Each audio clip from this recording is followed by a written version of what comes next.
Hi everyone, here I am. I'm doing a question and answer session tonight. And Gypsy's also here with Izzy and Loki, and she's over here putting her things away. Um, so I had asked for some questions, and one of the questions I had been asked is when I was homeless, how did I get around? And that's a really simple question. I walked. I walked and walked and walked and walked and walked. And then when I was able to learn the transit system, then I would use transit. And one of the things about using the transit system is there was not always funds to be able to use a transit system. So that in turn sometimes led to begging for a ride or slipping indoors sometimes when it was really cold, to be able to get places when the walk was too far. So as a homeless person without money to get places, you use your feet. That's how you get places, and that's how you haul things. Another question that I was asked was, when I got my apartment the first night, what did I do and what were my emotions attached to that? The first night I got my apartment, I went and got some bedding and some food and some bath supplies. And I came here, and thank you guys. Sending love back. I got here and it was difficult. My emotions were mixed. It was nice to have an apartment. I'll be honest, my mind was on my campmates and camp, and any noise that was outside my door was very startling, as I didn't know what was going on. It was a different atmosphere and a big change, so there was a lot of different things associated with that. So that's what it was like. Let's see. Does anybody else have any questions right now? Are there any questions coming in?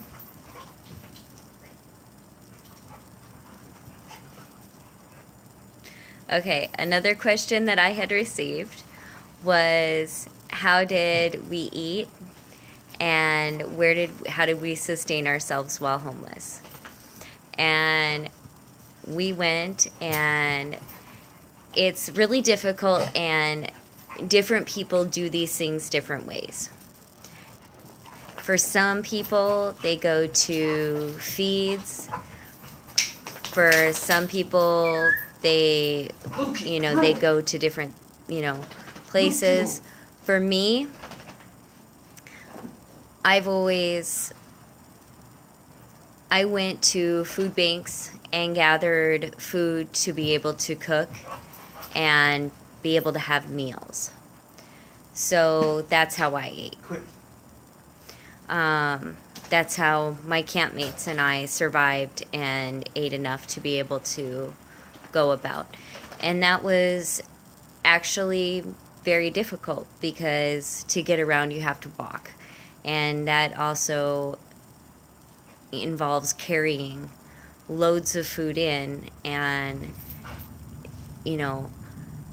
storage and perishables and non-perishables and coolers, and there's a lot of variables that go with that. And it was very hard, even in medical treatment. I would lose weight. Aloha. I would lose weight from expending so much energy and not being able to put it back in. I couldn't eat enough. None of us could. It wasn't just me. It was Gypsy. It was Austin. It was all of us. We couldn't, even with the meals that I cooked, we couldn't eat enough to maintain our weight. So we were always dropping weight. So it was very difficult. And there wasn't the time to cook 3 square meals a day. Most times it was 1 meal, if that, and then hopefully there were some leftovers or some non-perishable things that we could eat, or something that we got while panhandling and we could all bring up and split. So I'm going to ask again, any other questions? Hello? It's really, I do have to say, it's really wonderful seeing you all from different countries, saying hello in different places. It just makes my heart glow to know you're all here, and just knowing that that there's such an impact being made and such kind, wonderful people spanning the globe. So thank you, and thank you for being kind and awesome. Hello. So we got Hawaii, Japan, Brazil. This is amazing. Canada. And Seattle. So those so far are the questions that I have gotten. Oh, how is Rowan? Rowan is amazing, and I'm going to switch the camera over to her because she is just being a little pill right now. Aren't you? Because she is playing with Loki and Izzy. But she is doing amazing. Thank you. She is beautiful. Are you not going to show off Loki and Izzy? I was waiting till he got over there. See, this is who she's playing with. Loki. Hi. Yes, this is Loki, and this is Izzy. And for everybody that was wondering, these guys here, Loki, Izzy. Hey, guys, come here. Hey, come here, guys. Hello. Look at the camera. Hey, look. Hey, you guys, everybody. These guys were all raised together, and we're campmates. So these guys here have been friends since they were little, and today they came over to play. As you can see, I think you get a good idea of what is going on here.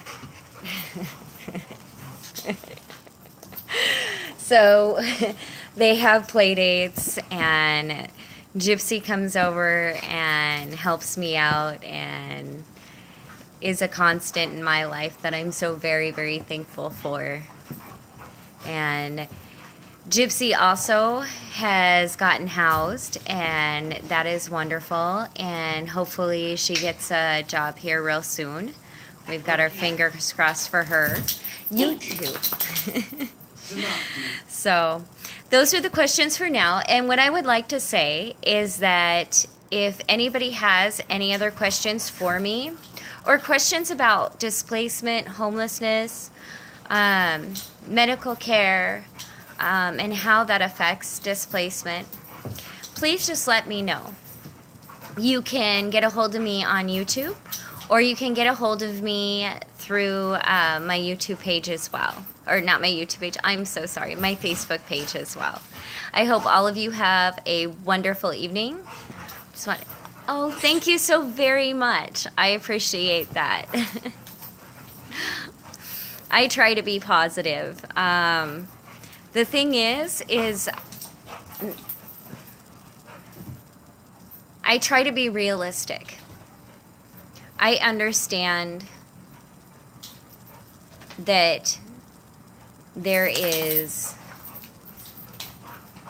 world is a very real place, and there are a lot of things to fight for. And don't get me wrong, I am upset and infuriated probably 80% of the time at the things that are going on in the world. But in the end,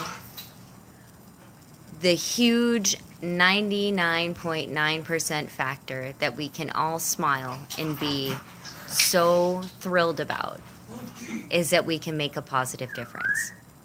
Is that in all of it, we can choose our behavior. We can choose our thoughts. We can choose our actions. And so, no matter what the craziness is that's going on around us, or just the pure horrific events, we can certainly get upset and do things about that. But the wonderful thing about that is in the end, knowing that you have that in you, the action, the positivity of knowing that you have control enough to make those actions and be that person and be that someone. And I think that's where positivity lies. It's not in ignoring the negative or being ultra joyful to being unrealistic. It's understanding the real, but being positive about making a difference. And knowing that you're changing things by that. It's wonderful. And me and Gypsy earlier were talking about that in terms of the butterfly effect, or as I call it sometimes, the ripple effect. It's absolutely amazing. So anyway, you guys have a wonderful, wonderful night, and thank you for watching, and I will talk to you later. Bye.